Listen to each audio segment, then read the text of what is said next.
The time is now 6 o'clock, and I would like to call the order of the Rock County Board of Supervisors meeting on today, Thursday, September 11th. Our first order of business is an invocation and pledge of allegiance. We will have us, that would be led by Supervisor Boswick. Please, will we all stand at this time?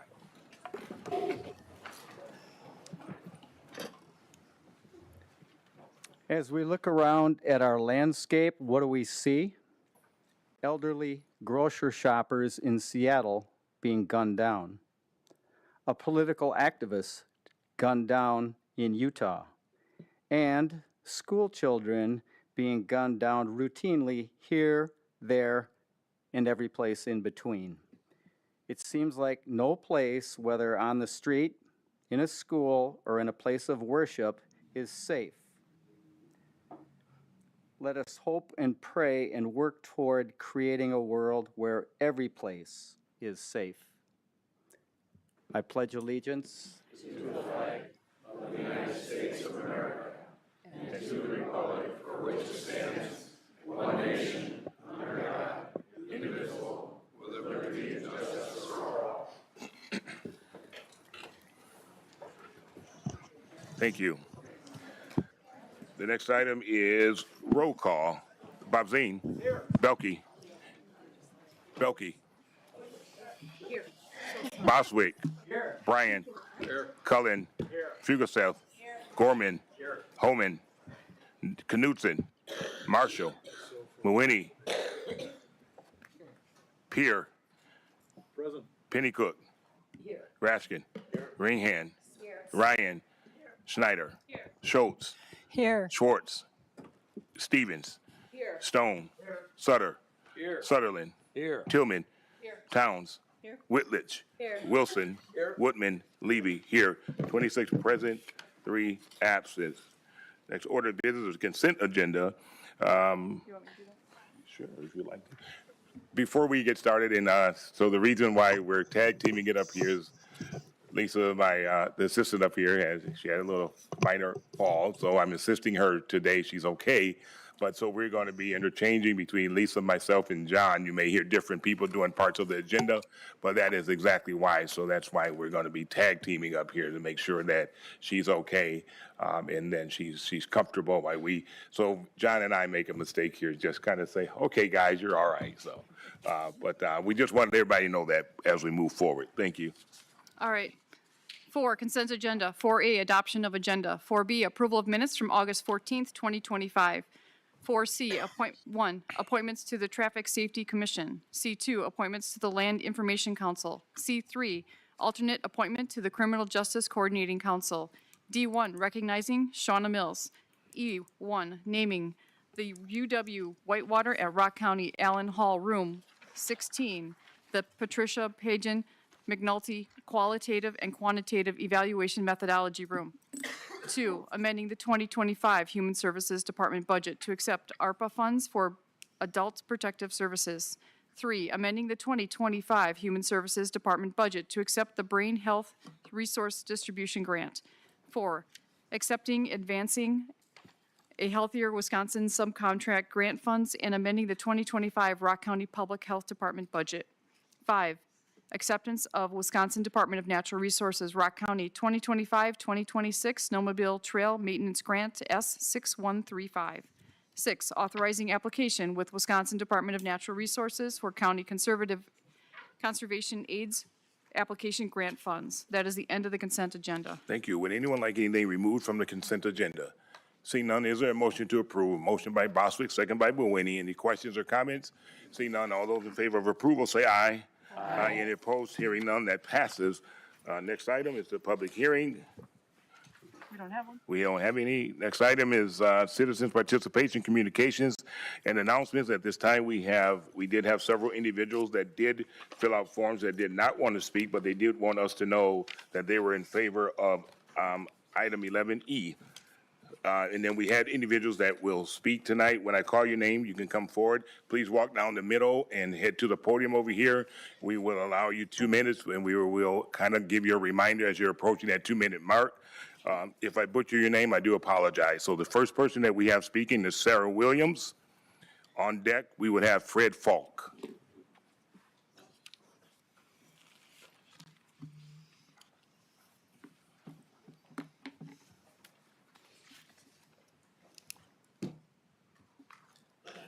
Want us to state our name this time, or? Yes, just state your name and your municipality. Thanks. Sarah Williams, Janesville, Wisconsin, representing Edgerton Community Outreach. Good evening, Chair Levy and members of the board. I am here today on behalf of Edgerton Outreach to speak about the resolution to support the 210 Veterans Housing Project. Edgerton Outreach was awarded home funds in 2022. From the start, I followed the guidance of the consultant Rock County hired to manage this process. Repeatedly, I requested completion of our contract. I was told that a signed contract was not critical as long as we did not draw down funds early in the construction. This turned out to be fatally wrong. On September 4th, in direct conversation with HUD, it was made absolutely clear. The absence of a signed contract before construction began was the non-starter. That one error prevented access to the funds that had been awarded. We notified our consultant or the consultant of our planned construction start date a full year in advance, even more, yet the contract was not finalized until December 24th or 20th of 2024. At the same time, you're well aware, Edgerton Outreach faced an unexpected $488,000 change order. Thankfully, we are blessed to have Attorney Buck Sweeney representing Edgerton Outreach pro bono. The change order is legal, though not presented as other change orders had been. We've taken extraordinary steps and have eliminated that gap. This was accomplished through active fundraising and the heartbreaking decision to sell our Lawton Street transitional living home. This was not a failure of Edgerton Outreach to follow procedure. We followed the consultant's direction. It was a failure in the process overseen by Rock County.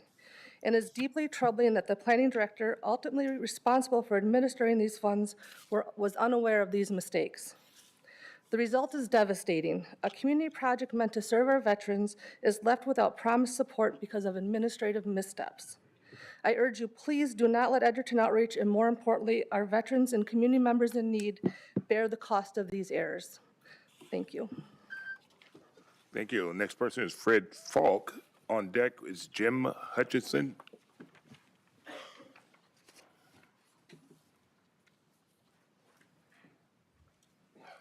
Please state your name and municipality, please. Fred Falk, Edgerton, Wisconsin. Thank you again for the opportunity to visit with you this evening. I was here on August 14th and have been looking forward to this day. Tonight, I'm speaking as a veteran on behalf of my 6 brother and sister vets and their families, 2 of whom recently started school in Edgerton and are thriving in their new environment. You've been provided with the facts, the points, counterpoints, and timelines.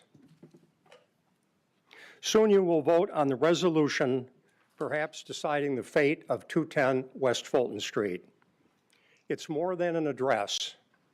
It is providing safe, affordable housing and equally important stability.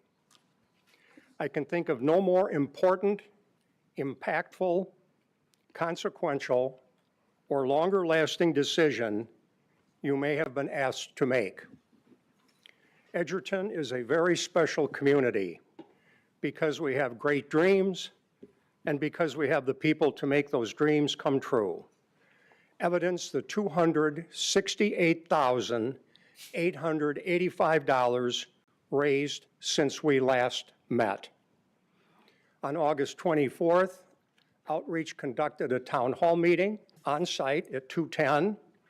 And at the end of the meeting, one of the attendees stood up and said, I will do a match, and we raised $9,000 that evening. That's a part of the $268,885. Does not include the money that Outreach will realize from the sale of the Lawton Street property, and we have another $35,000 in pledges, also not included. 210 West Fulton Street is now more than a dream, and I hope you will help us keep it alive. And if not now, when? Thank you. Thank you. Jim Hutchinson, and on deck is Ray Oswald.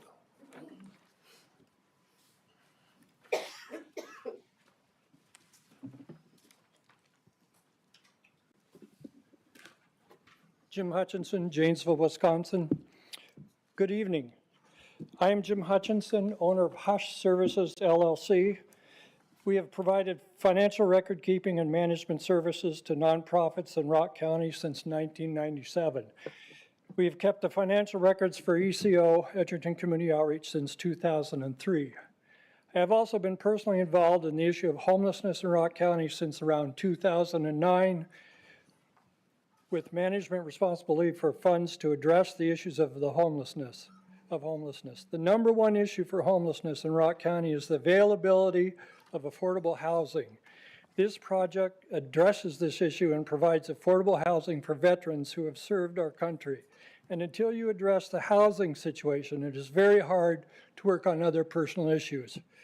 In our work, we do a lot with issues of internal controls. That is, what are the checks and balances within an organization that control and direct operations? The basis of these controls is found in an organization's operating procedures. I think that there are three main questions that need to be addressed in the current situation. One is, what in Edgerton Community Outreach's operating procedures allows it to proceed with a project without a signed contract? Two, what process or system at the county tracks grant funds from receiving them through the granting them to a project through a contract with a given timeline? And lastly, what process at the city controls the expenditure of funds, including knowing the full amount of the grant, having the contracts on hand for the expenditure of funds, and the timeliness for expenditure of those funds, and the purpose for which those funds are intended? These are what I see as the real issues. These are the problems that must be solved for this not to happen again. If we look for blame and fire people who have made honest mistakes, then we are losing the opportunity to have people working for us that have learned from their mistakes. Whether we are the Rock County Board, Edgerton Community Outreach, the City of Janesville, or homeless veterans, we are all still one community. We are Rock County. As far as the financial aspects of this issue, I would encourage you to look for a solution that is fair to all and benefits all concerned. Thank you. Thank you. Ray Oswald, and on deck is Matt McIntyre.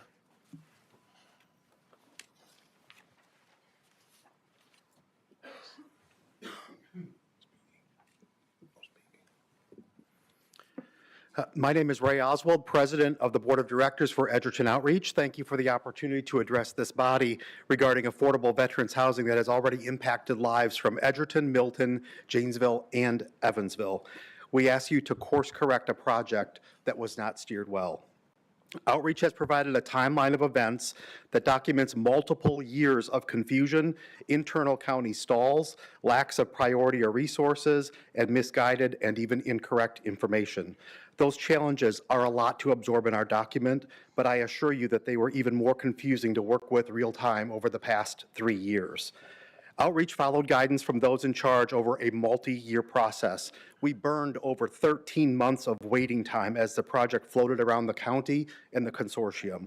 We received many indicators that this program was ready to go, including a subject matter expert emailing us stating that a pre-construction agreement was not critical to the start of the project. We followed that expert's incorrect information that could have been easily corrected. An executed contract from Rock County. Furthermore, the county placed a lien on our building to back the value of the grant. Surely the county would not place a lien on our building unless funds are ready to be dispersed. We asked for a conversation with the fiscal agent from Janesville and county representative to be denied, saying it would not be appropriate. We were prompted and re-asked by county staff to submit bills for payment. Outreach even asked if we needed to stop construction so that future work would qualify. We sat through a Plan B meeting in June, assuring us that the county would meet a June 30 deadline from the fiscal agent, later extended to July 10th. Both missed. Tonight, we ask to be kept whole so that we can move forward as an organization and a county. A 2/3 vote is a big deal, but I believe it's the right thing to do considering these odd circumstances that have crossed our county in the last 3 years of this project. Thank you. Thank you. Matt McIntyre, and then Buck Sweeney.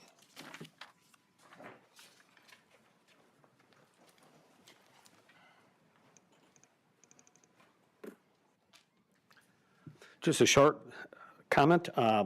Thank you for all the help and honor for this Veterans Project for the City of Edgerton and the Veterans Housing for People. thank you for your help with this project. These wonderful people, honestly, given their presentations here tonight to all of us for help with the veterans in this project. This is very amazing thing that is happening right now. And I just want to say thank you for your help for this project. Thank you. Buck Sweeney?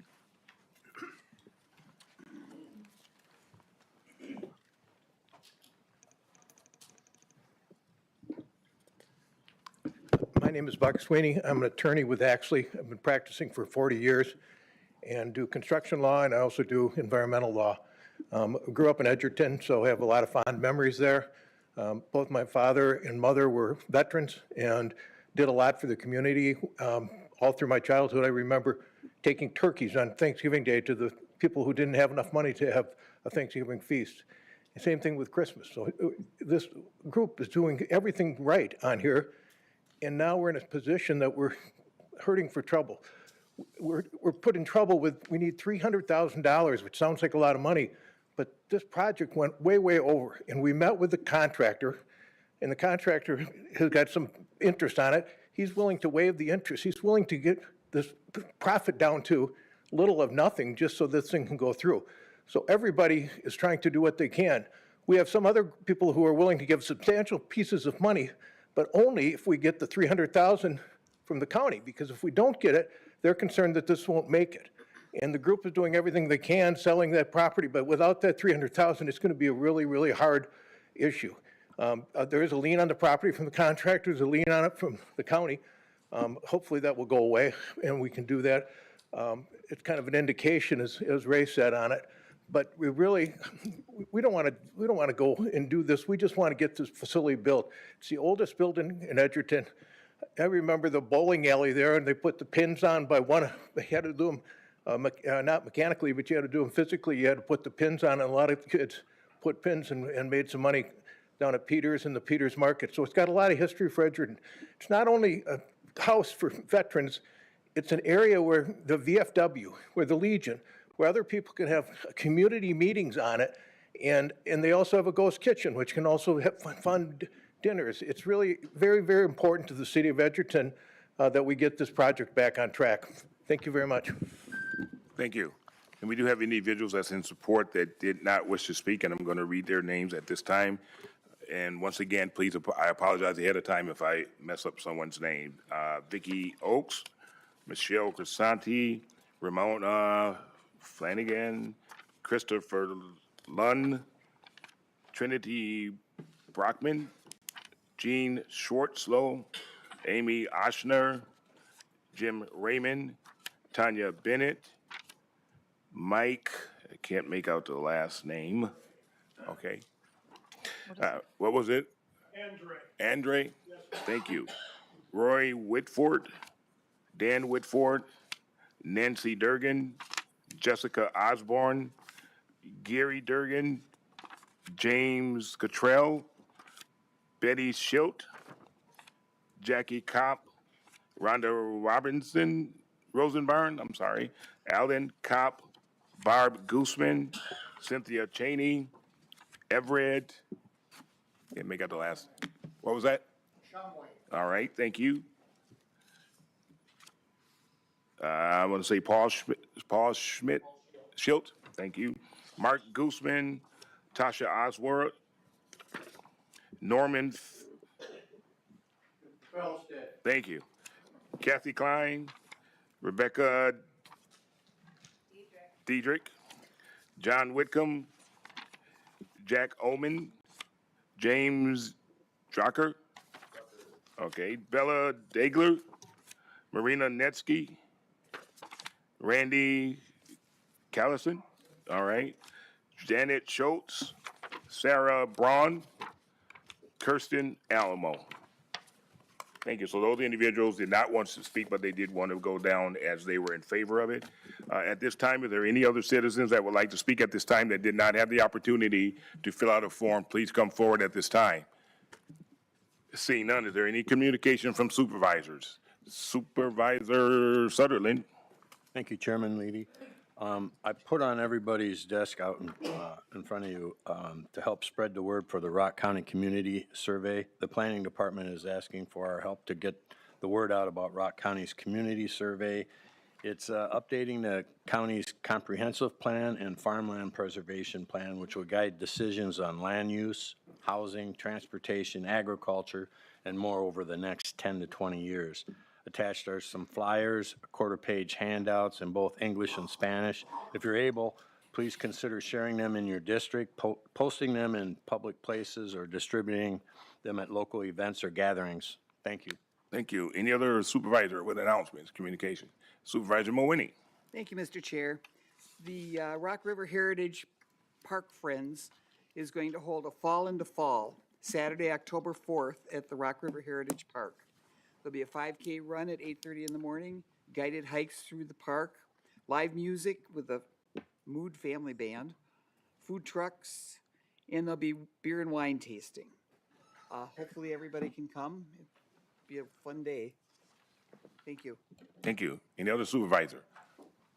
Seeing none, is there any announcement from the staff? Seeing none, the next item is nominations, appointments, and confirmation. Item 8 is recognition of county employees or others. 8A, recognizing Kathleen Wishop for service to Rock County. Supervisor Tillman. And is there a motion to approve? Motion by Boswick, second by Knutson. All those in favor, say aye. Aye. Any opposed? Hearing none, Supervisor Tillman. You're fine. We got it. Okay, thank you.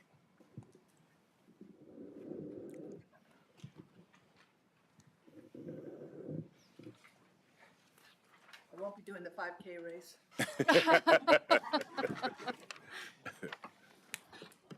Take your time.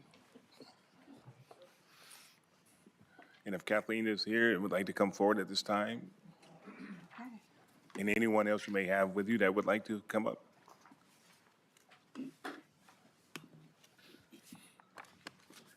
My guest of honor is coming up, along with Child Support Director Melissa Whitwer. This is the opportunity that we have as board members to offer and acknowledge your service and express our gratitude. So I want to share the resolution with everyone. And just a big shout out. When I'm here with people that have spent 30 years of their life serving the citizens of Rock County, that's just amazing. So whereas Kathleen Wishop has served the citizens of Rock County for the past 30 years as a dedicated and valued employee of the Rock County and is retiring on September 12th, 2025. And whereas Kathleen Wishop began her career with Rock County as a child support reimbursement specialist on May 9th, 1995, working in the Beloit Courthouse until it closed in May of 2000. And whereas Kathleen Wishop participated in the transition from paper records to the statewide kids computer data system on August 3rd, 1996, and they still have that system today, so she was instrumental in the foundation of that. Whereas Kathleen was promoted to lead child support worker on April 5th, 1999, training many staff in various roles throughout the agency as policies and processes evolved over the years at both the state and local level. And whereas Kathleen Wishop was promoted to child support supervisor on July 18th, 2011, where Kathleen has spent the last 14 years playing a vital role on the management team. Whereas Kathleen Wishop has made valuable contributions at the local and state level, providing insight and feedback by participating in various work groups and committees over the years. With her years in the child support program, Kathleen possessed much of the knowledge necessary to convey historical information and the intricacies of processes and systems issues has been relied upon to provide this insight to navigate and implement process changes. Whereas Kathleen Wishop has most recently dedicated many hours providing feedback to the state as they build a new, more intuitive computer system that once implemented will carry child support professionals, the families we served, and the child support program into the future for decades to come. And whereas Kathleen Wishop has proudly served the children and families of Rock County as she recognized the vital role the child support program plays in the lives of many families navigating a complex court system. Over the years, she consistently provided exceptional customer service, ensuring that parents understood the processes and received clear, timely answers to their questions. And whereas the Rock County Board of Supervisors, representing the citizens of Rock County, wishes to commend Kathleen Wishop for her many years of dedicated service with Rock County, and now therefore it be resolved that the County Board of Supervisors, duly assembled this 11th day of September 2025, does hereby recognize Kathleen Wishop for her years of service and extend their best wishes to her future endeavors. Thank you so much. Thank you. She recently came to one of our public safety and justice meetings and provided a presentation for us. So we've recently had her expertise front and center. So thank you. I'll give you a chance to speak, and I'll give Melissa a chance to speak. Thank you. Thank you. I just want to say that I'm grateful for the opportunity that I've had here. Certainly seen a lot of changes over the years, but there was never a dull moment in our office. Always busy, always time flew by. I met lots of different people, which helped me grow as a person, and I'm now reaping the benefits of the pension. So the people that think that these wages are not enough here, I challenge them to wait for the end result, because this has allowed me to retire a little bit before 65, and I'm really excited to spend more time with my family and friends. You're making Randy smile. He's smile big. Because I'm deck. Go ahead, Melissa. Yeah, and I just want to thank Kathy for her years of service. I have been in the program for the last 10 years and 11 years, and Kathy has played a vital role in helping me learn the child support program. She's acted as a mentor as I took on the role as the director in the program. The historical knowledge that she provided not only me, but many of the professionals at the state level. We're going to miss that knowledge. I'm no longer going to be able to call and say, why is it doing it this way? But I've truly appreciated the information she's been able to provide, and we're going to miss her. So thank you, Kathy. Thank you. Yes. The only other shout out I want to give is to her family, because when you spend 30 years of your life here at this family, it impacts your family at home too, so. Yeah. I do have to Hats off say your one family. quick funny thing. When I applied for this job in 1995, I said, was this a Beloit or Janesville job? Because if it's a Janesville job, I'm not interested. 4 years later, everything moved here. Because I was 20 minutes from Beloit and 40 from here, so it's been a lot of commuting. Thanks for traveling, so, thank you.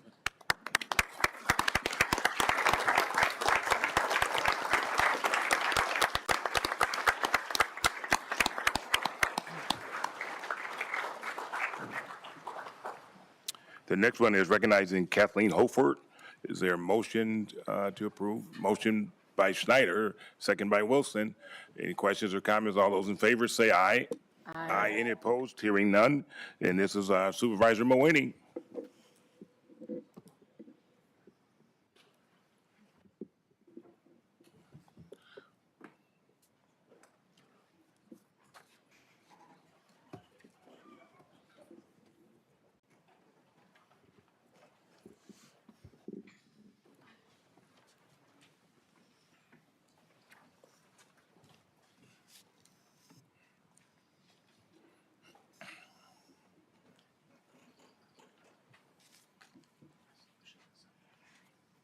Wow, Rock County is living 68 years of experience with these two retirements.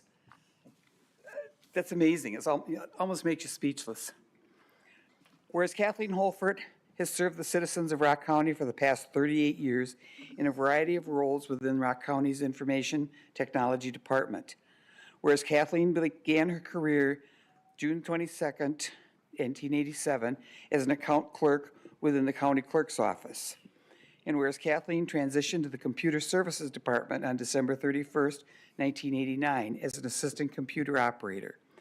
And whereas Kathleen was promoted to User Support Specialist on April 1st, 1992. Whereas Kathleen was promoted to Acting Network Specialist on July 1st, 1995. Whereas Kathleen was promoted to PC Network Engineer on November 19th, 2001, and was also promoted to IT Infrastructure Supervisor on October 1st, 2023. And whereas Kathleen contributed to Rock County by overseeing countless PC and networking projects, including the first PC and server network added to the mainframe environment, internet connectivity to the county network migration from Novell to Windows, preparation for Y2K, and the remote workforce needs created due to the COVID pandemic. And whereas Kathleen was a key contributor to establishing network connectivity for every building project in the past 30 years, including locations such as the courthouse expansion, DWRC, Sheriff's Office, 911, Rock Haven, Job Center, Eclipse Center, and the Veteran Services Building. And whereas Kathleen has developed, led, encouraged, backed, educated, and provided a great example for the dozens of staff members she has supervised. And whereas Kathleen, despite being a lifelong Cubs fan, we'll let that slide, has maintained her optimism and contributed greatly to the culture of the IT department and the county. She could always be counted on to help. And whereas Kathleen retired from public service on August 15th, 2025, and whereas the Rock County Board of Supervisors representing the citizens of Rock County wish to commend Kathleen for her service to the citizens of Rock County. Now therefore be it resolved that the Rock County Board of Supervisors duly assembled this 11th day of September 2025 does hereby recognize Kathleen Holford for her 38 years of service and recommends that a serious expression of appreciation be given along with best wishes for the future. I know when we first got computers, I think I talked to Kathleen a couple times going, I don't know what I'm doing. And she walked me through a lot of this, so we do appreciate that. Do you want to say something, Jim, before we let Kathleen?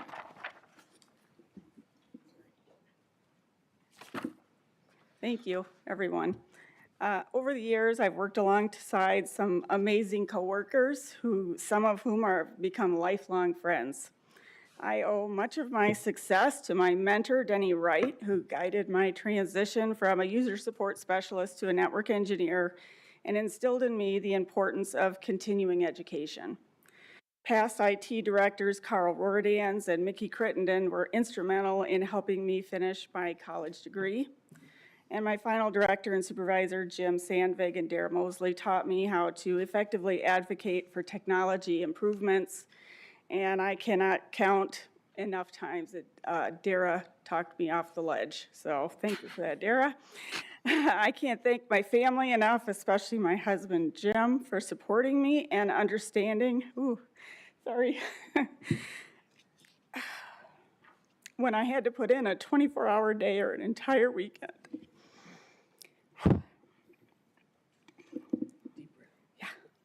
I leave with appreciation and pride that over 38 years I got to witness and participate in the evolution of technology at Rock County.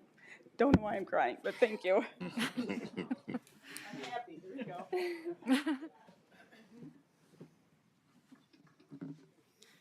I just wanted to say just a couple quick words. It's really difficult for me to come up with the words to say thank you for somebody that's spent 38 years of their life servicing not only the employees of Rock County, but really the citizens. Kathleen is instrumental in everything that you see in here that from a technology perspective, it all rides over the backbone, the infrastructure backbone that her and her team have created. None of this is possible without her, and she spent 38 years of her life serving us, and I just want to say thank you. That's from the bottom of my heart, and for the team as well. Thank you, Kathleen, for all that you've done. We're going to miss you. Thank you.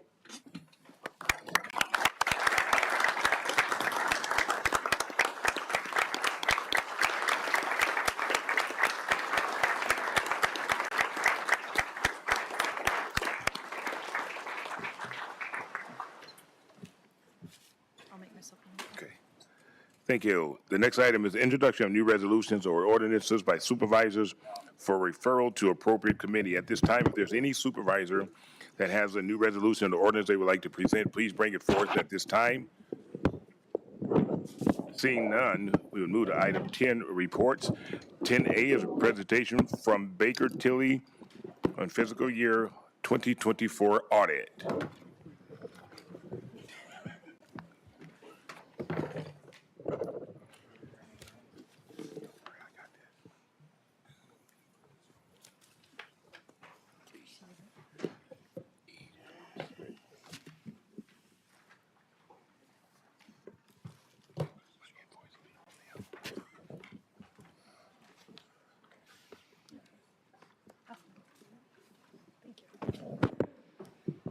Thanks for your help, Randy. Thank you, everyone, for your time this evening. My name is Andrea Jansen. I'm a principal with Baker Tilly and in charge of the county's audits. Before we move into the numbers here in the handout that I've given you, want to start with the independent auditor's report that you'll find at the front of the financial statements document. We were able to issue an unmodified opinion again this year. That's also known as a clean opinion. It's the highest level of assurance that we're able to give. So that is great news. A little bit of context on the emphasis of matter paragraph within the opinion. The county implemented a new accounting standard, GASB 100.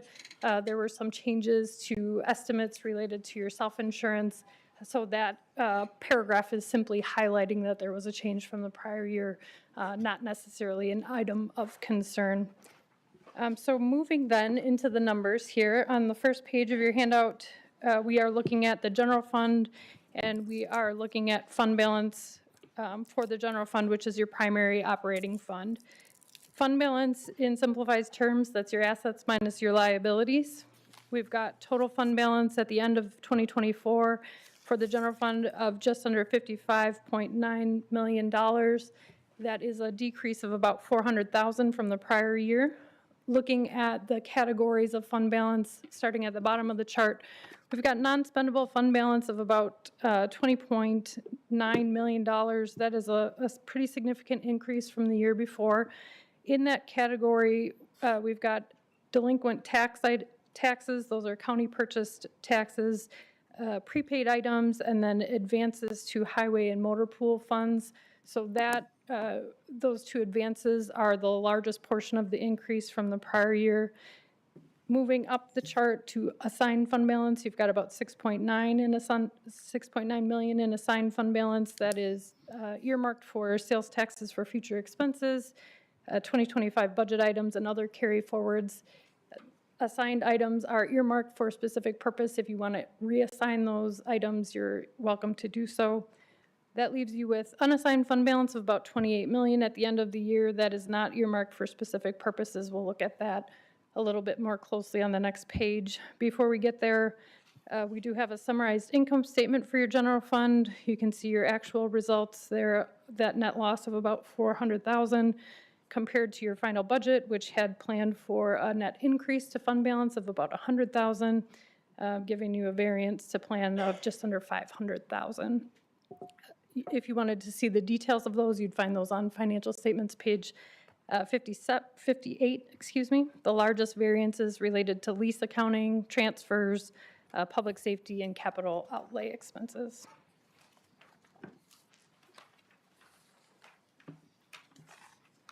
Moving to the next page, we are still talking about the general fund, still talking about fund balance. We're focused on that $28 million in unassigned fund balance, and we're comparing it to the expenditures in the funds that are outlined in your policy.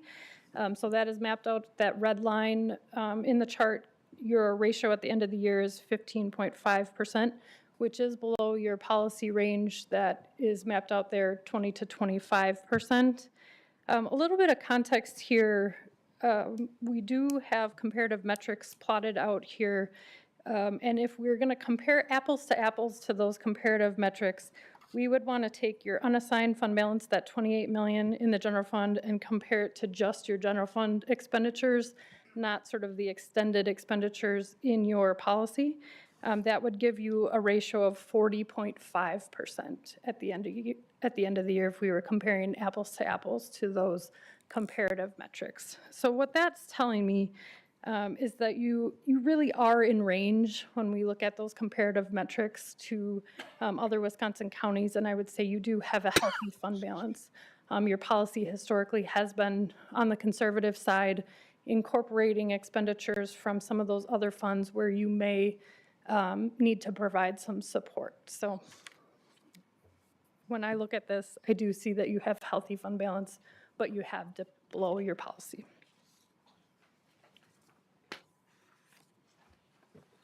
Switching gears on page 3, we are looking at your general obligation debt. The top line on the chart shows your state statutory debt limit, which is 5% of your equalized value. Always good to see that number trending upward. The red line on the chart is your actual general obligation debt outstanding, about 138.8 million at the end of the year, growing over the last couple of years with the really large capital investments that you've made at the county. Below the chart, we've got some additional details on the general obligation debt and how that's split out across your activities. It's largely related to governmental activities. Enterprise debt of about 5.4 million, that relates to Rock Haven, and then a small amount for your internal service funds. The column in the middle for other debt just notes that you do have some other financing type arrangements that aren't factored into your general obligation debt calculation. So those are just something to be aware of.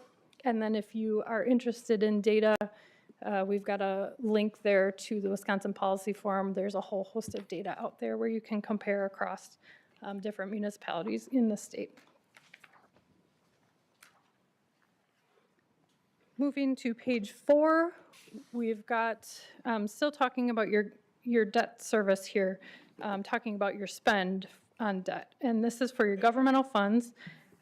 For this ratio, we look at your principal and interest expenditures compared to those non-capital expenditures. We take out the capital expenditures so we can see what is your regular operations and how that compares. So 6.1% at the end of the year, this is an increase from 2023. We expected that increase with the increased amount of general obligation debt that you have outstanding. Page 5 is a snapshot of your proprietary type funds.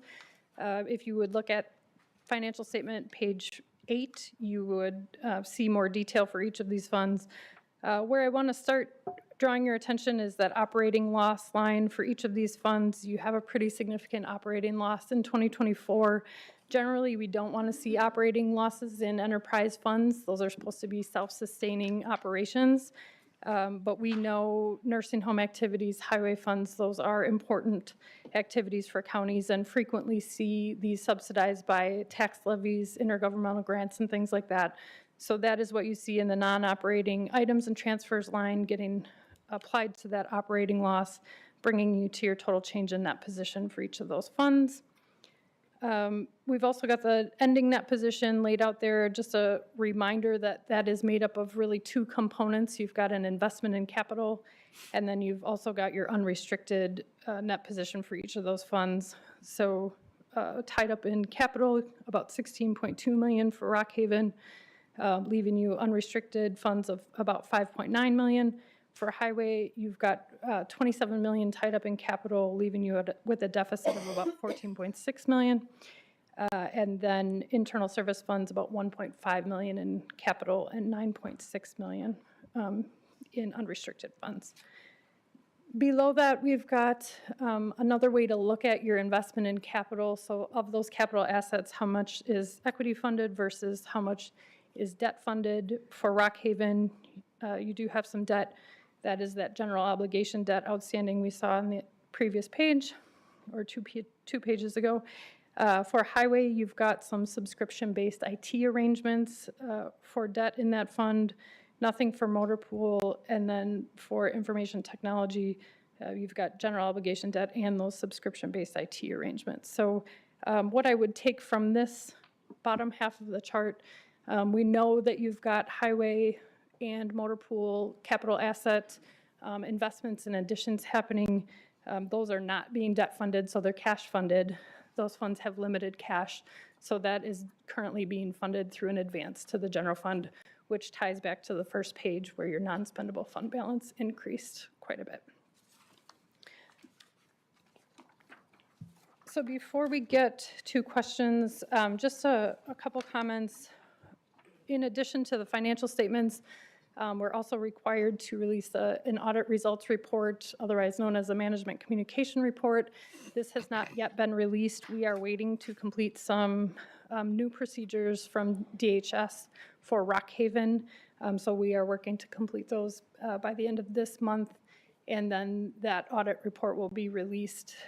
As a reminder, that is largely made up of required communications, including internal control matters. If you do have questions once you get that report, please do feel free to reach out to me or anyone on our audit team, and I'm happy to go through that with you. One other comment, just a note of appreciation to the county staff that is involved with the audit process. It is a lot of work that goes into that, and I think the county staff made some really great strides in some of the information preparation for a lot of different areas within the financial audit. So that was really appreciated and great to see. So happy to answer any questions from the group. Any questions? Seeing none, thank you very much for your. So we move on now to new business. 11A is supplementary appropriations and budget changes, and this will require a roll call vote. 11A1, accepting donations and reallocation of remaining ROS plan funds for Rock River Heritage County Park Master Plan. Is there a motion? Motion by Mawhinney, second by Tillman. Supervisor Mawhinney? I'll call on John Trainer for this.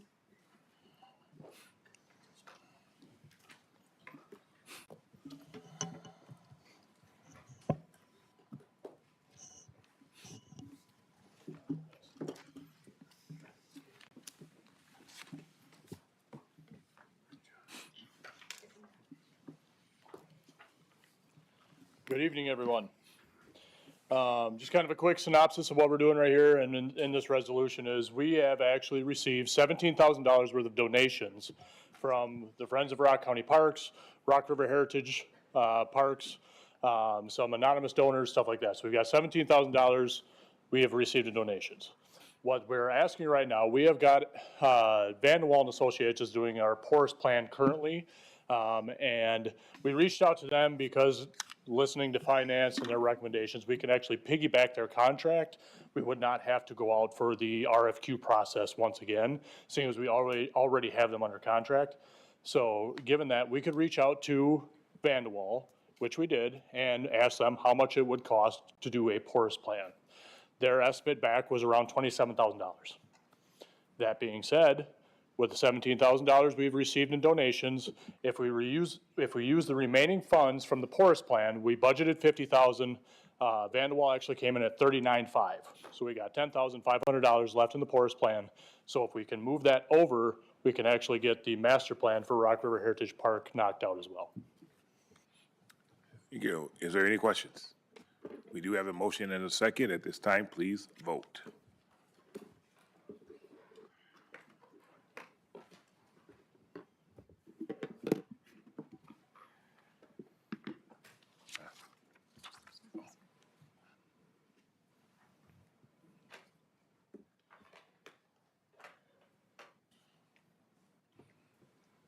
$25 yes, 1 no. That passes. Thank you. Thank you very much. 11B, contracts and roll call. This was also. Chairman, I must have mistaken. It says I voted no, and that was not my intention. Okay. No, I Thank just you. want to make that clear for the record. Okay. We'll correct it We'll for the correct record. it. Thank you very much. Thank you. Okay, 11B, contracts and roll call, and then 11C, amending 3.103 of the Rock County Code of Ordinance, Public Peace and Order, Part 1, Traffic Code. Is there a motion to approve that? Motion by Woodman, second by Tillman. Supervisor Mawhinney.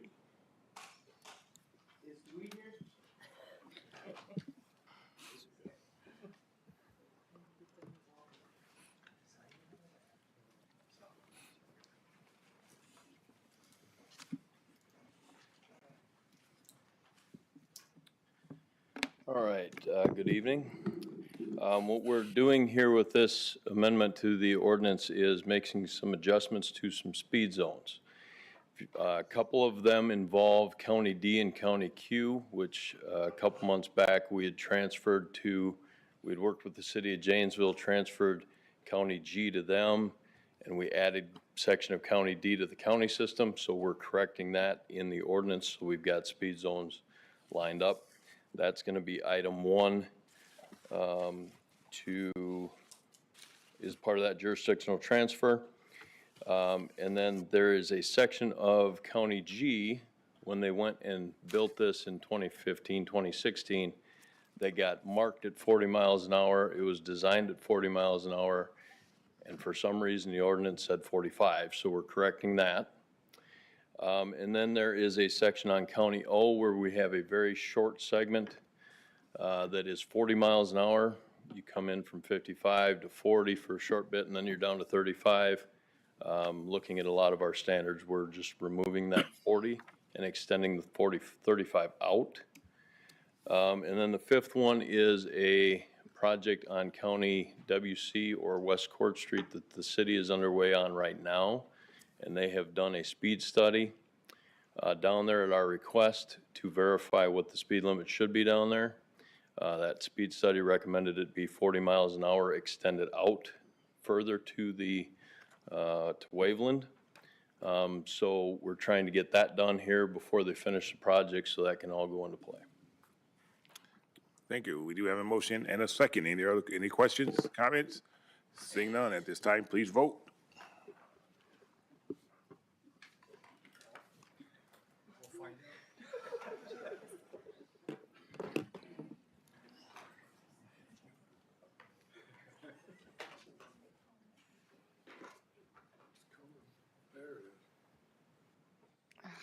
Belkey? Cullen? You're not up there. Supervisor Cullen? We're worried about our friend.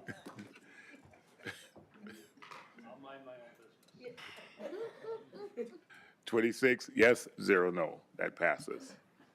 The next item is authorizing jurisdictional transfer agreement, County Trunk Highway T, Greene County. Is there a motion? Motion by Woodman. Is there a second?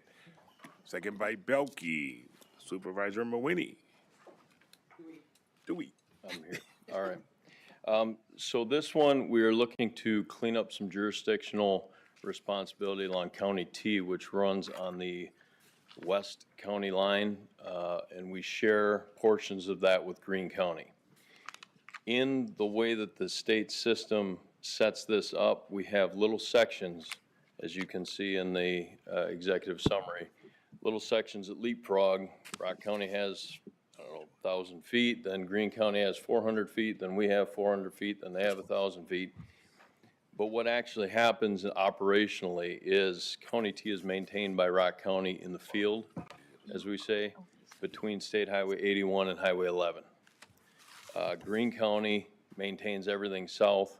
Primarily, that distinction had been made because we come in on 11, we run down T, hit 81, and then they take T down and it curls back into Greene County. So there's no benefit for us to go down there. So basically, I talked to Greene County. They're in the process of doing the exact same thing, only in reverse, to make this adjustment. The difference in mileage is about 422 feet.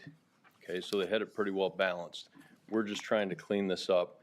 This will allow us to do some federal aid projects. We'll have jurisdiction of the section there by Broadhead, and we are in discussions with Broadhead on a federal aid project through there to clean that up. We can't do that. We could do it, but we would end up using Greene County's allotment for their section. So if we do it this way, we can clean it up. Thank you. Any questions? Seeing none, all those in, please vote.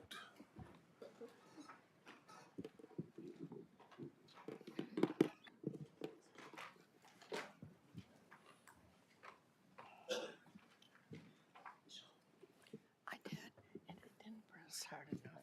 Supervisor Rashi?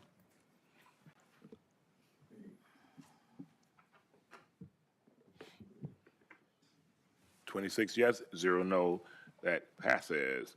The next item is funding for the Edgerton Community Outreach and renovations to the structure located at 210 West Fulton Street in Edgerton, Wisconsin, and this is a carryover from a previous meeting. So we already have a first and a second on this already. I would like to thank everyone. The purpose of laying it over is to get additional questions answered that supervisors had. So I want to thank all the supervisors and everyone who had questions that got them into the county administrator by the deadline, and the staff was able, and I want to thank staff for gathering the information and getting it back out to us, answering those questions that we've had. So I greatly appreciate that. I also thank the individuals from Edgerton who also provided information to help us get a better understanding of what's going on here. So my expectation tonight is that we do move this forward and we vote on this. I will ask that if there's any discussion, that we limit it to the question on the table, which is, do we approve or do we not approve issuing the funding? I want to make sure that that's clear, that that is what we stick to and not get off into, as I often say, the weeds. The question on the table is, do we approve the funding or not approve the funding? So we do have a motion and a second on the table. Is there questions? Supervisor Towns. Thank you, Mr. Chair.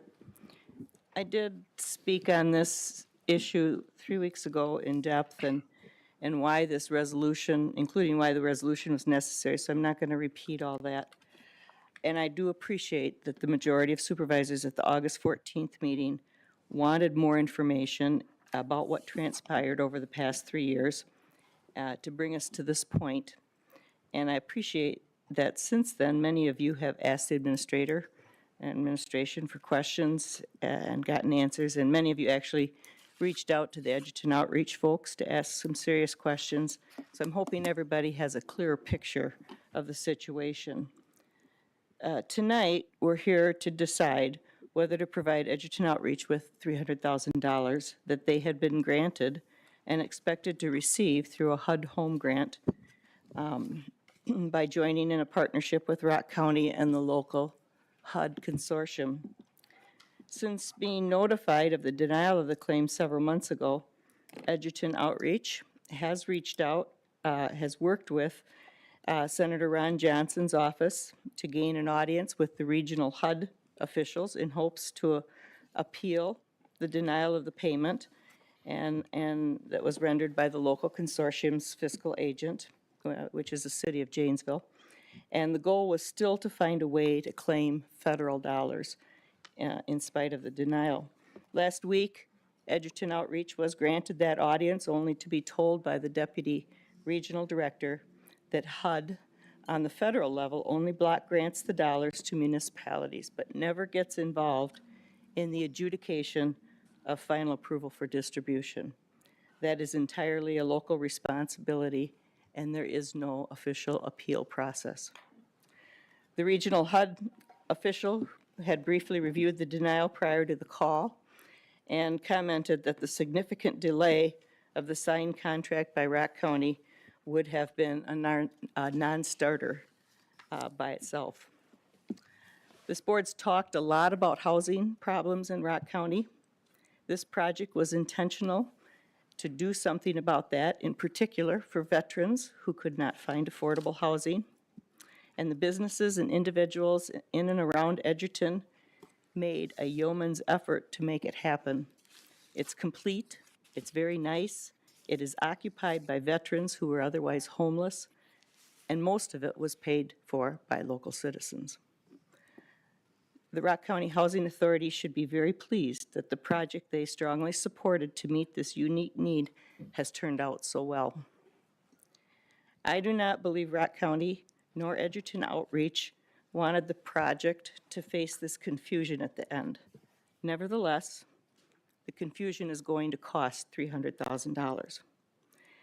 I believe it's clear that the Rock County experts who were charged with advising Edgerton Outreach on timing and process were not in sync with the fiscal agent who held the authority over the grant distribution.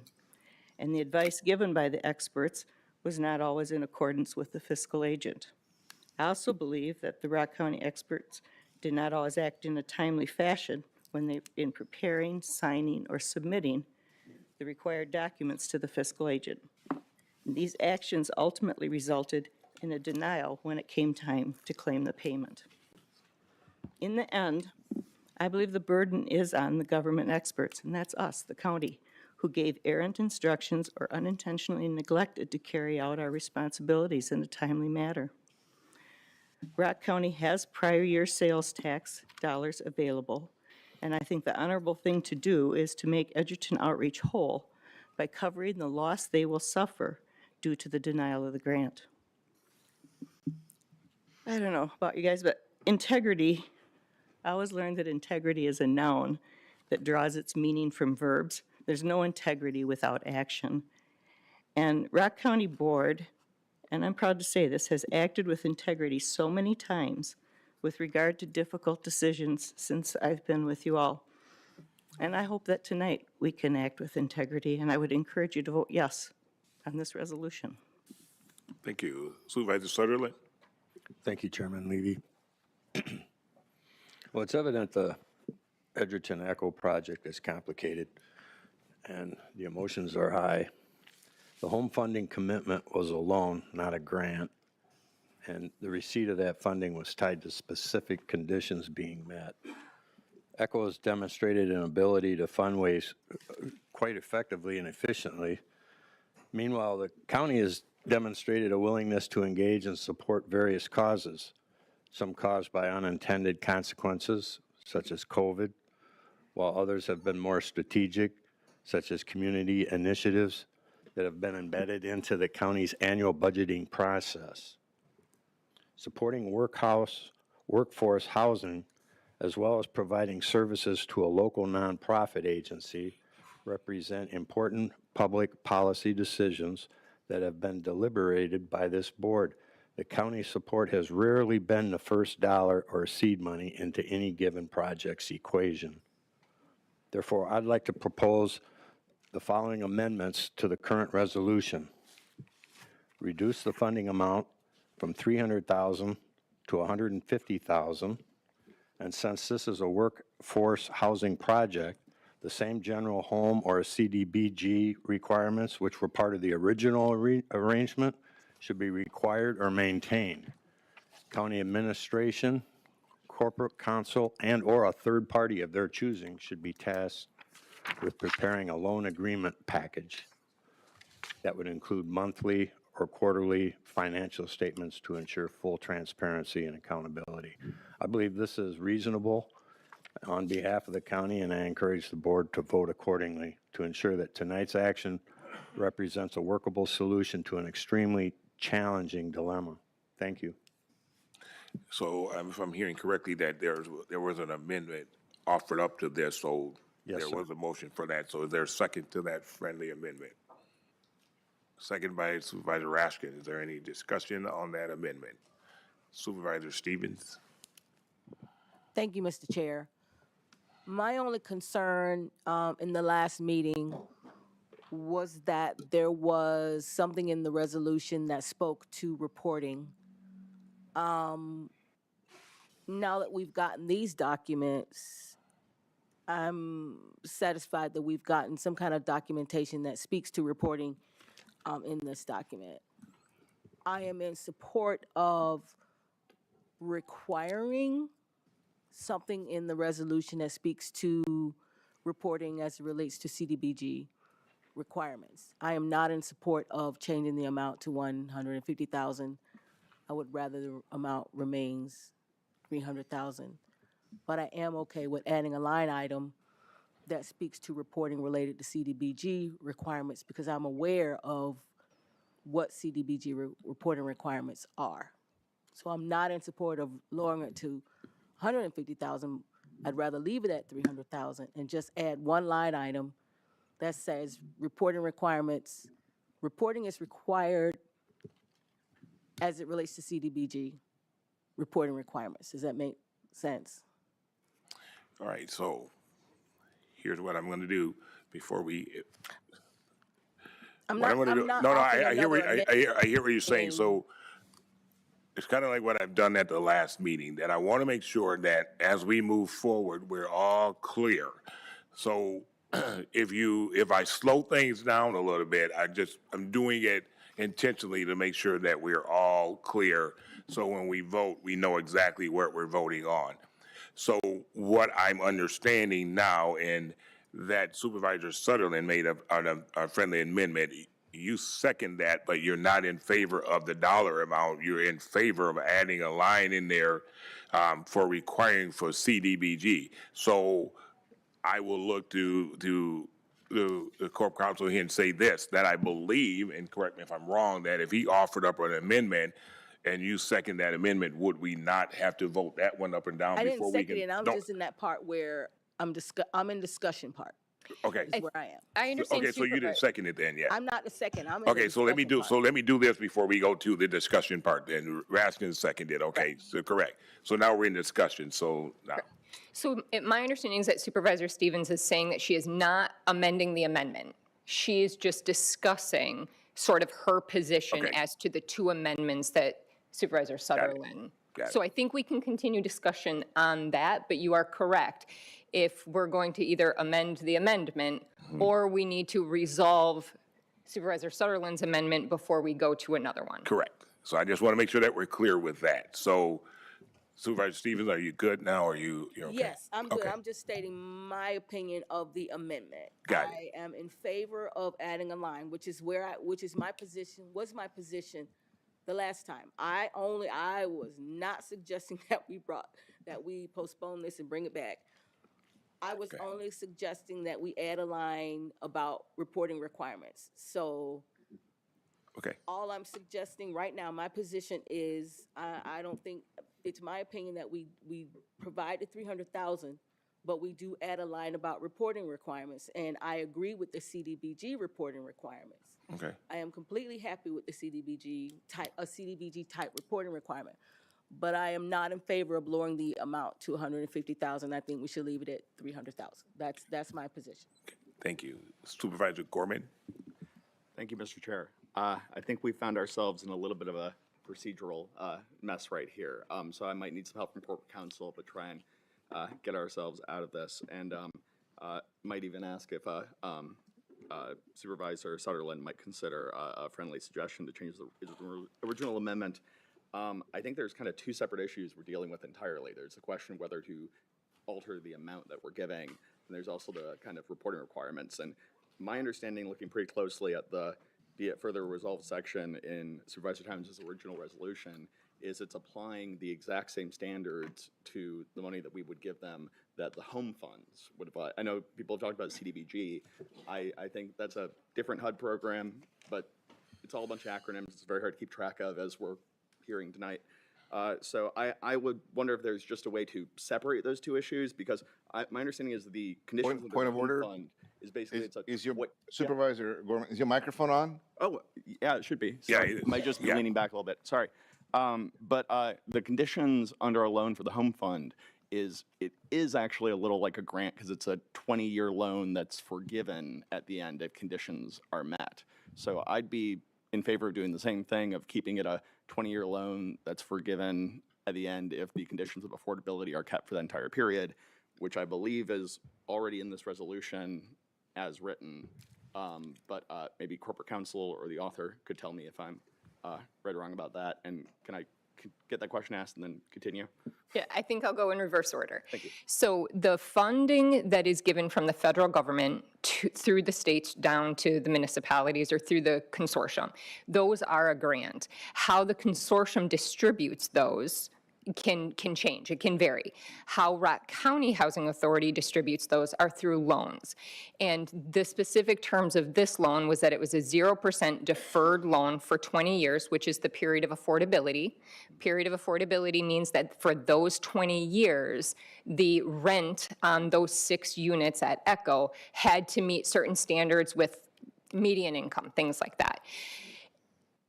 There, at that point in this agreement, is that it would have to be paid back. Now, there are ways in which that happens.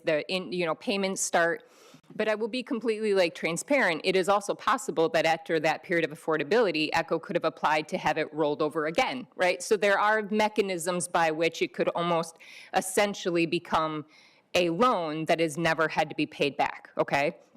Because home funds recycle themselves into the consortium. So that's one thing.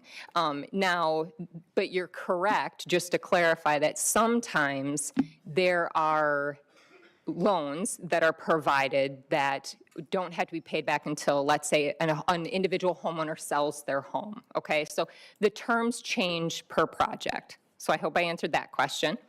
Okay, so the other question that you had is, it is possible to split what was essentially a whole amendment for Supervisor Sutherland, and we can split those amendments into 2 different amendments and deal with them individually. Okay? So that's possible as well. And I think you had a third point. I don't know if you've looked at, but the language Yes. in the resolution that's before us, it says that, because these wouldn't be federal funds, these would be home funds. Correct. This would be county. Correct. Excess sales tax we'd be spending.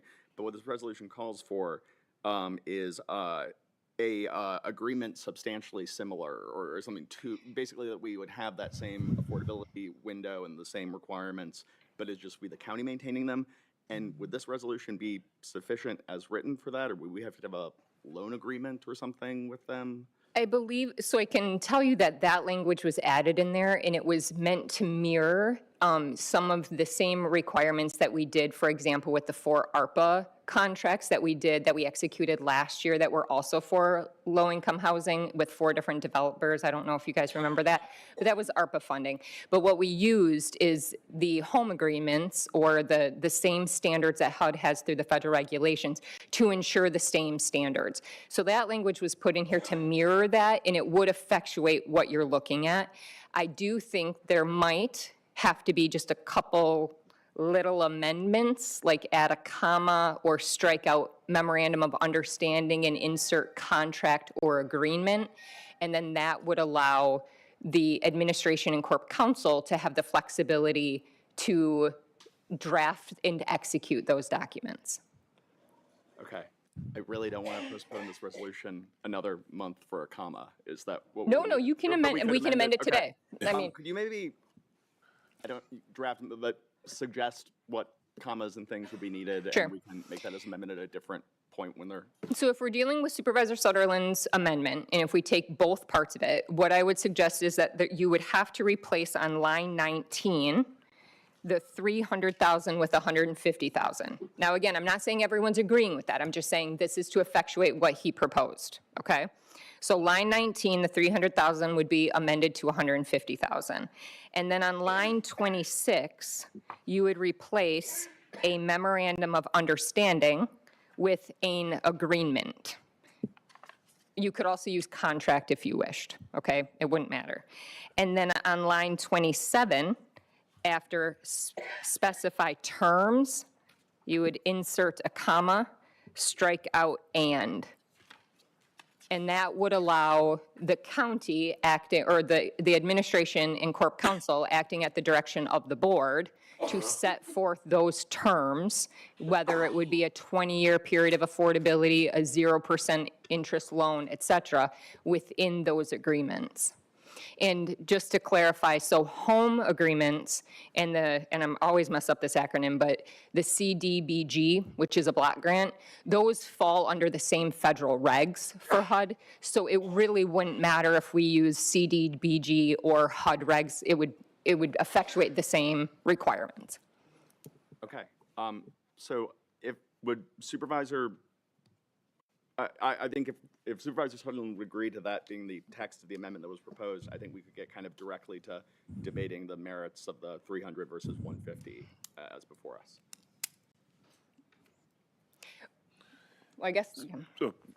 So before and I got your question, but I want Supervisor Woodman. You have any other questions, Supervisor Gorman? Because I want Supervisor Woodman to get his comments in just in case it adds something to what you had just said, and we can continue to move it forward with you, because I'm with you that I want to make sure that we continue to move forward. So It's all about procedure, just whether I should amend the amendment or whether there's a way to do it otherwise. That's my only question. I think what we could do here is ask Supervisor Sutherland if what I just expressed is consistent with what your intent was in the amendment. And if so, then I think we just proceed. with discussing the merits of his amendment. Okay. It is. It is. So we can continue the discussion. Supervisor Woodman. Thank you, Mr. Chair.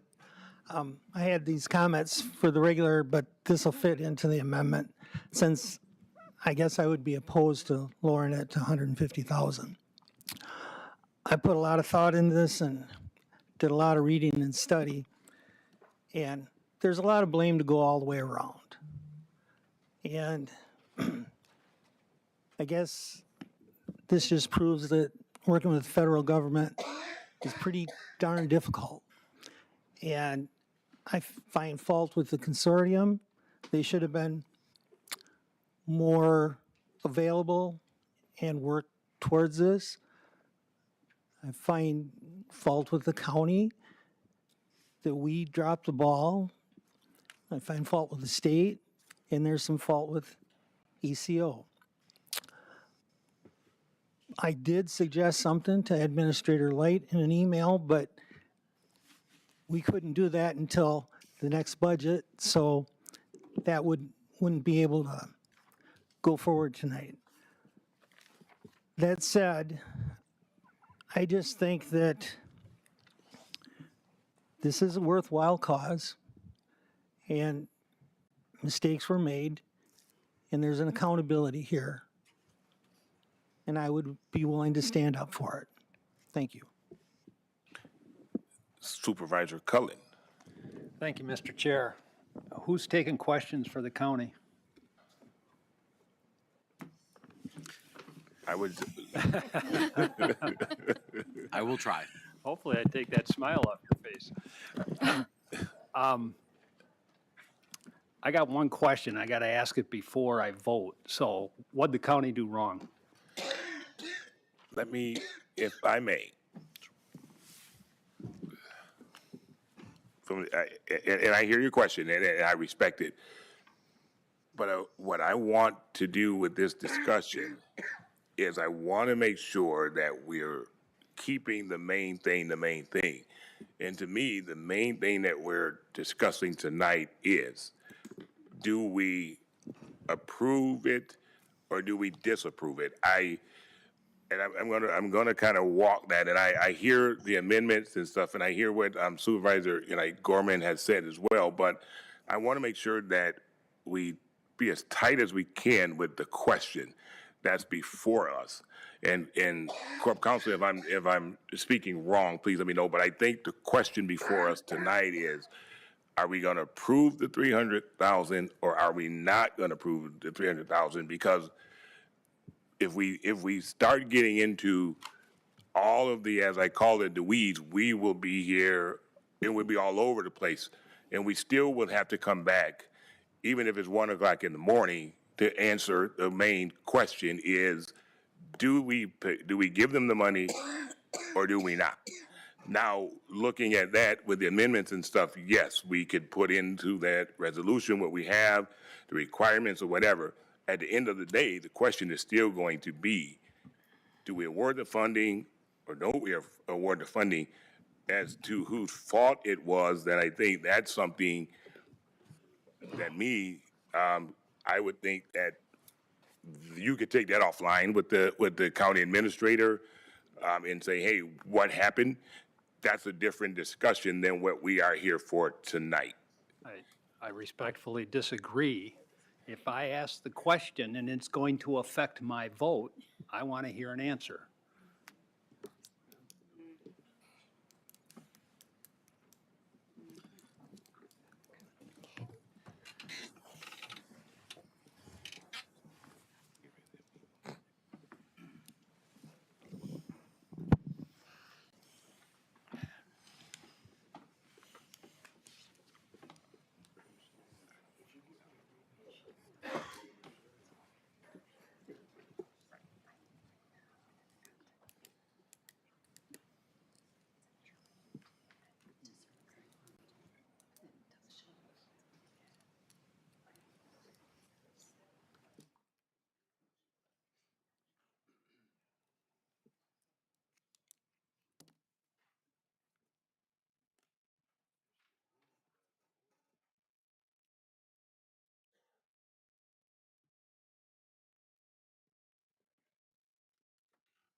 Okay.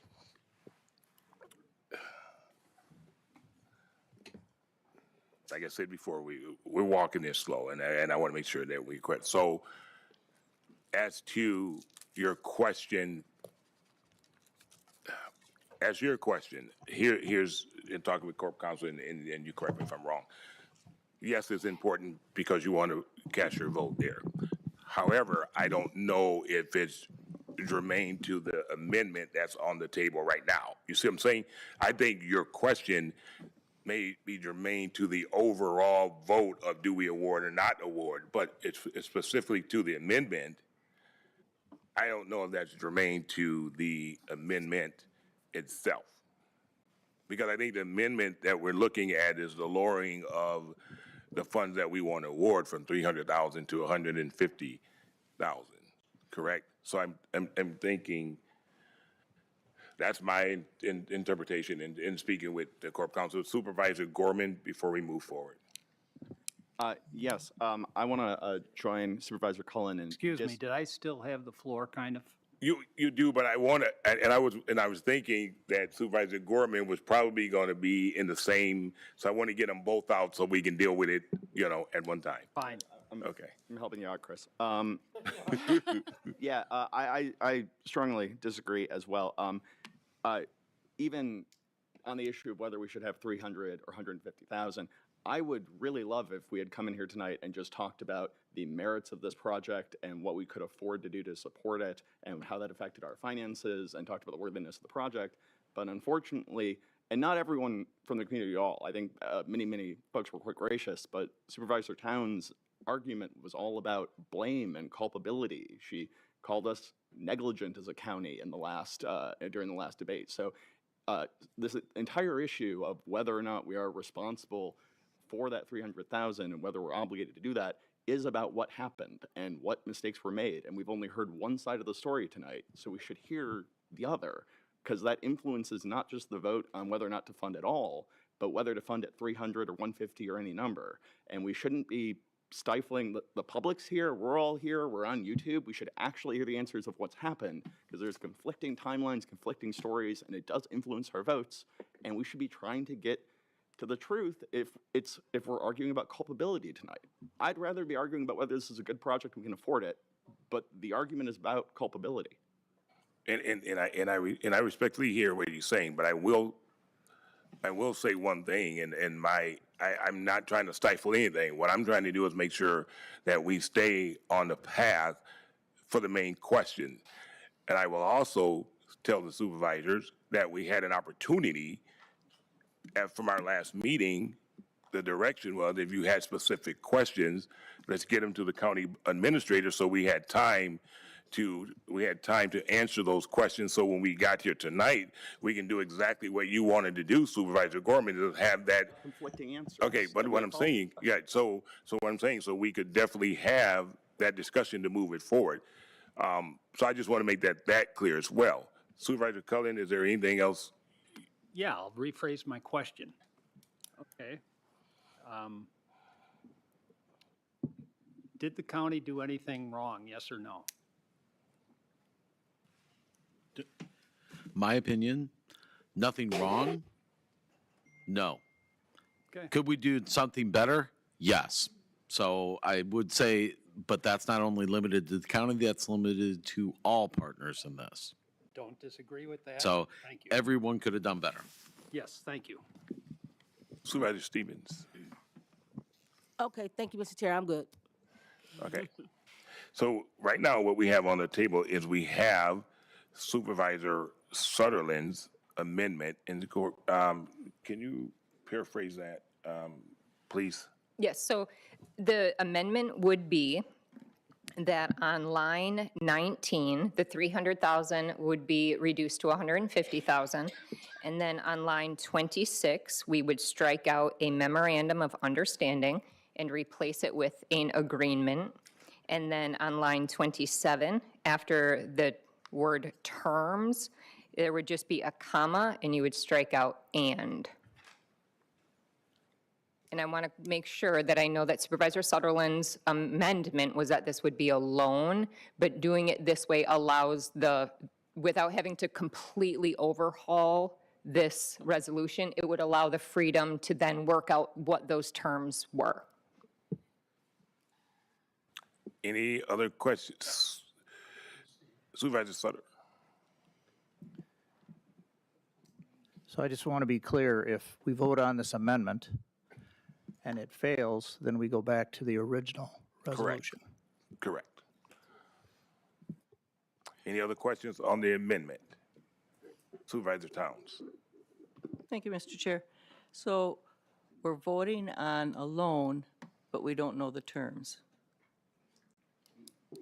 Well, what you're voting on, as I stated that amendment, and Supervisor Sutherland said that it was consistent with what he was proposing, is simply at this juncture that that amendment would allow the later discussion to discuss what those terms should be. So it would be approving $150,000. Now, how that is, if that's just a grant, if that's a loan, what the terms are, that could be a later amendment.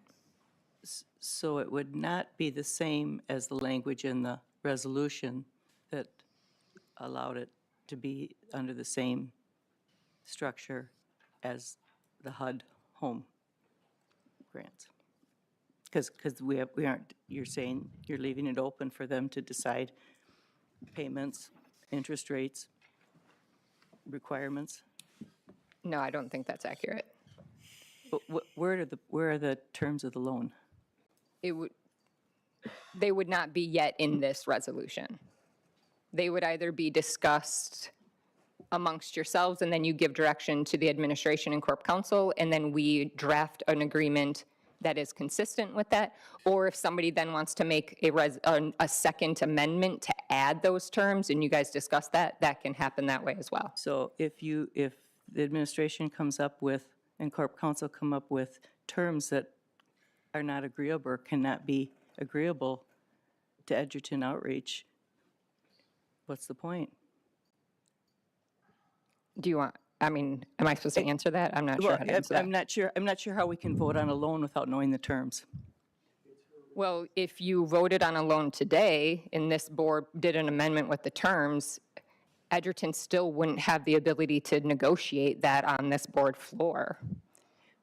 But the resolution allows you the Corp Council and the administration to set up the terms of the loan, but they're to be similar to what the HUD home grant ones. Will you keep that language in there? I have not removed that language. So it would be similar standing then to how the HUD I'm grants sorry, work. I'm actually not thinking I think we're talking past each other. What, as I understand this be it further resolved clause, is simply that whatever the MOU was going to be, is that it would model itself after the standards of affordability, the terms, the conditions that are in the federal regulations. Yep. So it'll be similar to. Correct. That's not been changed in Supervisor Sutherland's amendment. Okay, thank you. I think Supervisor Sutherland is first and then Supervisor Stevens. Supervisor Sutherland, did you have anything else to add? No, I was just going to reiterate. Okay. Supervisor Stevens? Thank you, Mr. Chair. I just want to make sure I understand, and just correct me. Didn't memorandum of understanding get striked out of this and the word agreement is in here? Correct. So will the agreement have language that's similar to the HUD, because you just said that memorandum of understanding is being taken out, then you said that the agreement, that whatever is drafted will have the language similar to the memorandum of understanding, even though memorandum of understanding is being stricken from this in the amendment. I know this is getting really complicated. So I don't want to be too hyper-technical here, but memorandums of understanding are what I'm going to call a little bit of a looser form of a contract or an agreement. They are still binding, okay? But that term was used when the body of the resolution above was that this was just going to be money that was given from our budget. And so if the hope, and this is what I understand Supervisor Sutherland's intent was that this could be a loan and that there would be terms. It would be better from a legal standpoint to call that an agreement or a contract. The terms can be interchangeable. I mean, how do I say it? Like, it's before you. You guys can amend the amendment, make other amendments, however you wish to do it. It was just to effectuate Supervisor Sutherland's intent. That was the easiest way to do it without making major amendments to blocks of this resolution. Okay, thank you. Yeah. Any other questions? So now we're Supervisor Gorman. I apologize to everyone. I know I've talked more than I intended to tonight already, but I put a lot of thought into this. I am leaning towards supporting Supervisor Sutherland's amendment, but if I can get your indulgence, I'm just gonna, I want to really thank the Edgerton Community Outreach and their supporters for the vision, the sweat, and dollars they put into this effort. You built and funded this project because you rightly believe that no veteran should be homeless, and you found other ways for this project to serve the broader community at the same time. I had two areas I needed answers on before I could support using the dollars of Rock County taxpayers to support this project. I needed to know whether the federal funds were still accessible. It's clear they are not. The federal government is a no on this. I also believe that after closely reviewing the documents provided, that Rock County did not commit an error that obligates us morally or legally to give $300,000 to this project. Our staff certainly were not negligent or culpable, as Supervisor Towns said at the last meeting. In my personal opinion, it seems like a case where one entity was possibly being a little too cautious and another was maybe pushing the envelope. Regardless, these funds were ultimately blocked by the rules of the federal government and the Department of Housing and Urban Development. I've served on Beloit's Community Development Authority for a while now. I've seen that while there may be funds available to help people, they make you jump through every hoop and fill out every form on the exact arbitrary timeline, or that money's gone. I do think Edgerton is experiencing some of the poor, the powerless, and the non-white feel while they are trying to get deserved and needed help from federal agencies. They count on you giving up. They count on you tripping on the hoops and the red tape, because then they get to call it a savings instead of a cut. This past summer, I worked with stakeholders across Rock County to try to preserve partnerships with nonprofits. This isn't anything to do with the amendment. It's a speech. Yeah, it's the context for all of this. Okay, hold on, everyone. For or against? Okay, so hold on. Here's what I'm listening to, and the reason that I'm allowing it to go on a little bit, because I want to be also consistent and fair. That when we started out this whole discussion, we had like Supervisor Towns. She stated her position. She stated how she felt. Yes, I hear what you're saying, that this really is not has anything to do with the amendment, but I think it's the same situation that I had with Supervisor Cullen when I kind of said, hey, we're going down a road I want to go down. I want to make sure that we're controlling this to get to the point that we need to get to. And at the end of the day, I want to make sure that everybody is clear. Everybody had an opportunity to vet this out, to make sure that they make a good, sound decision. So here, where I'm going to allow just a little leeway, and I will cut it off if I see it continue to go. But I can't stress it enough that I want to make sure that when we go to this vote, that my intentions or my expectation is that we vote this up or down tonight and move it forward. That's why I'm kind of being a little bit leading here. I hear what you're saying. Thank you, Mr. Chair. So I want to make sure that we do that. I'd just like to rebuttal. Yeah, and Supervisor Gorman, before you continue, I want to make sure that you understand there is absolutely no need to apologize. This is why we're here, to get answers. So if you have to talk to get answers and stuff and bring up questions, I just want to let you know there's no need to apologize for, keep talking and stuff, okay? I apologize for. No, you're fine. I apologize for. I'm sorry. I know. I can't help it. I'm Catholic. Okay. Where was I? I'm sorry. I wrote down remarks while I was thinking about this. These remarks literally end with and why I'm supporting this amendment. But I wrote down my remarks. Sorry about that. Okay. Well, as I was getting to my decision, because I have to lay out why this relates to my decision on the amendment, apparently. was because I don't think that we are legally or morally culpable. And I wanted to give my context for that understanding of that, but I do think that this is an incredibly worthy project. I was about to say some really nice things, Ron. I needed to know if I needed to know if they had a plan to meet the $500,000 shortfall, and they should be so incredibly proud of the work they've done in the last month. Like, it is true yeoman's work. Like, they raised $500,000 in less than a month because they have a base of supporters, they have people with resources who trust them, and it's a worthy project. And I'm sorry, there is some context to the fact that Supervisor Towns and her allies spent the entire summer trying to ban our ability to work with nonprofits or limit our ability to work with nonprofits, same nonprofits that serve seniors and serve children who are victims of human trafficking. There was an attempt to block our cooperation with that. And I wish we would have come in tonight from the beginning talking about the merits of this, but instead we've been talking about blame and timelines and who said what when, and that's that's been exactly awful. where I did. So I am saying that I am supporting this amendment because I want them to have $150,000. And I think that the city of Edgerton, other entities that are about the more private donors, that there are other people that should support this. I do feel like we could have done a lot better, and that's why I feel like they deserve $150,000 from us, but I don't think they're culpable to the extent that we should do $300,000. I'll stop there. Okay, thanks. Supervisor Fugelseth. Thank you, Chair. I want to say thank you for putting out all of this information, the packets that we received before the meeting. And since we're discussing the lowering of the amount to be given to ECO, I had some questions. I see on the Home Partnership Program summary that Rock County's role in the consortium is to represent all cities, villages, and towns outside Janesville and Beloit. And on the project timeline, it says Rock County staff were not involved. The WPHD was the contact for this process. So my question is, did Rock County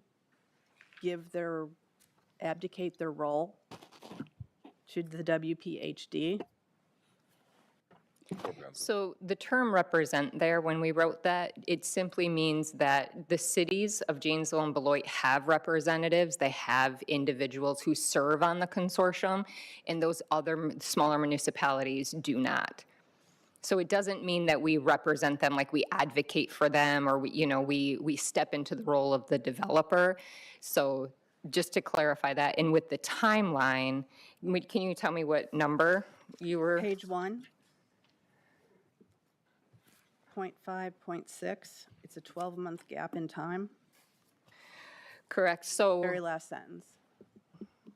So what happens is Rock County contracts with WPHD. WPHD is not a Rock County employee. I believe they're even based out of Dane County. We have a contract with them, but it's a $0 contract. They're paid directly either through the projects like ECHO, or they're paid through HUD money.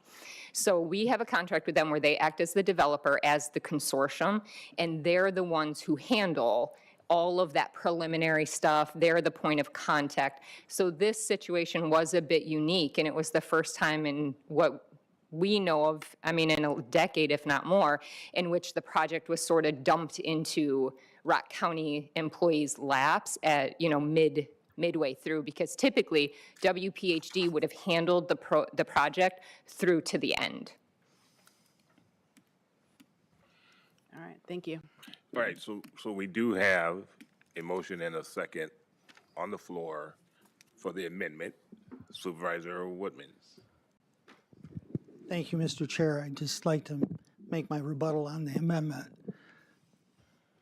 That lowering the amount, I don't see the value in that. And the attacks on Supervisor Towns have kind of been unfounded. Like I said, there's a lot of accountability here. Different things have happened in this, and this process was botched. But I'm still against the amendment, and I'm sorry that I interrupted. You're fine. Supervisor Gorman. Yeah. Thank you. Supervisor Tillman. Thank you, Mr. Chair. I'd just like to say that I've spent a lot of time looking at this issue and reading and gaining as much information as I could. and I am going to be voting against the amendment. I don't want to change it to 150,000, and I will vote for the 300,000. And I'd like to call the question. Question's been called and a second. You can do voice vote. So what we're going to do, since we're going to be voting on calling the questions, so simply means we will call the question. If we get the affirmative to end discussion, we don't go back to the original motion, we go to the amendment that Supervisor Sutherland offered up. Okay, so I want everybody to be clear there. We start there, work our way down. So the first vote is to end discussion. All those in favor of ending discussion, say aye. Aye. Any opposed? Hearing none. So now we are back at the amendment that Supervisor Sutherland offered up, which in essence, and I'm paraphrasing, which could be dangerous, but but what in jest, with all the agreements and stuff being worked out, where he's making he amended his motion is to amend it by lowering, going from 300,000 down to 150,000. That is what we're going to be voting on now, which is the amendment. The details are still there. The vote that we're voting on now is not the original one to whether we vote the 300,000 or not. It is Supervisor Sutherland's motion to decrease the amount to 150,000. At this time, this is a roll call, so please vote.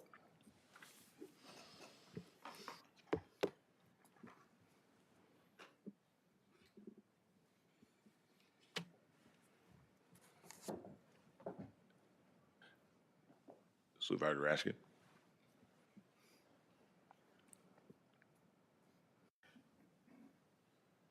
No, 22, yes, 4. The amendment fails. Now, we are back to the original motion.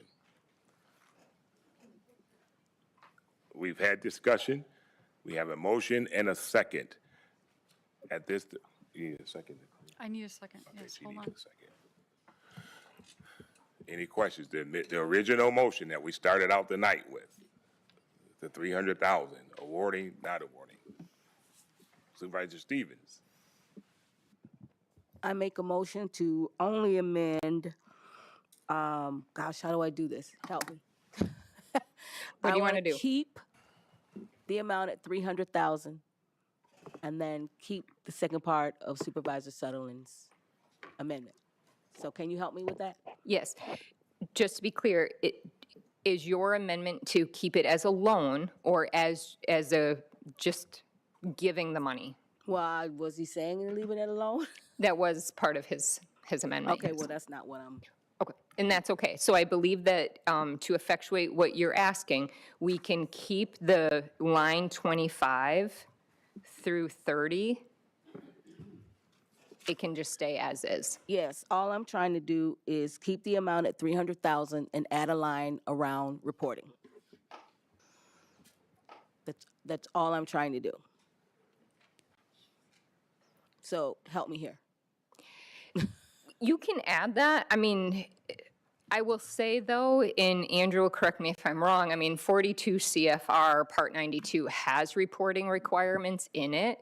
So I'm not, if you feel better adding that language, but in my opinion, it's redundant.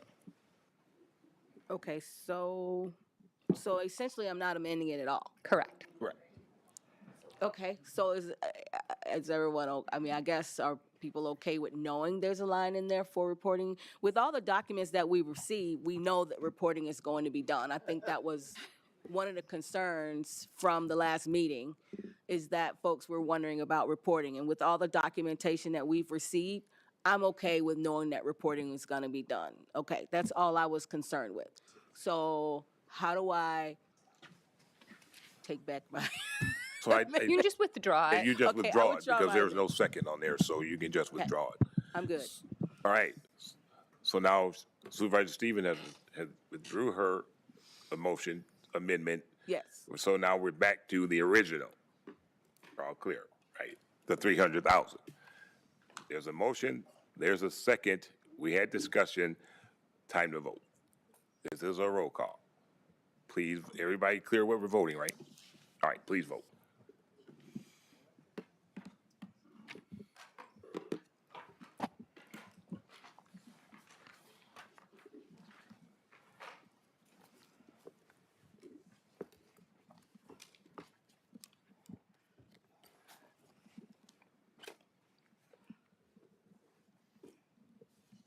Twenty-three yes, 3 no.